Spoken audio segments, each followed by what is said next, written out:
Big boss 5 मराठीच्या घरामध्ये इथे हॉलमध्ये सूरज आणि पॅडीदादा बसलेले आहेत आणि त्यांच्या गप्पा चालू आहेत आणि अंकिता हॉलमध्ये फेऱ्या मारते.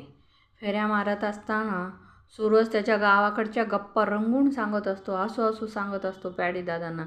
तो सांगत असतो की आमच्या गावामध्ये लग्नाच्या वरातीत DJ असतो आणि घोडी असते, घोडीवर बसलेले असतात असं सांगत असतो. मग अंकिता फिरता म्हणते घोडीवर बसून वरात काढतात असं ती सांगते. मग एक किस्से सांगत असतो सूरज. पॅडीदादा हसतात.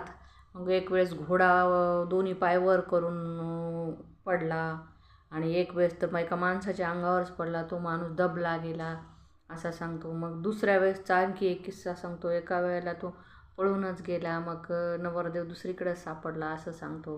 मग तेव्हा पॅडीदादा म्हणतात की सूरजला, हे सगळे किस्से काय तुझ्याच गावात घडतात का?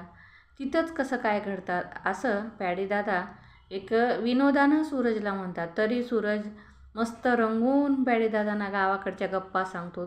याच्यावरून असं वाटतं की त्याला गावाकडची जास्त आठवण येते आणि तो गावात रमलेला आहे. त्याला बिग बॉसच्या घरात जरी असला तरी तो गावात असल्यासारखाच रंगून बोलतोय आणि गावच्या आठवणी काढत राहतोय. म्हणजे खरा गावाकडचा माणूस आहे सूरज.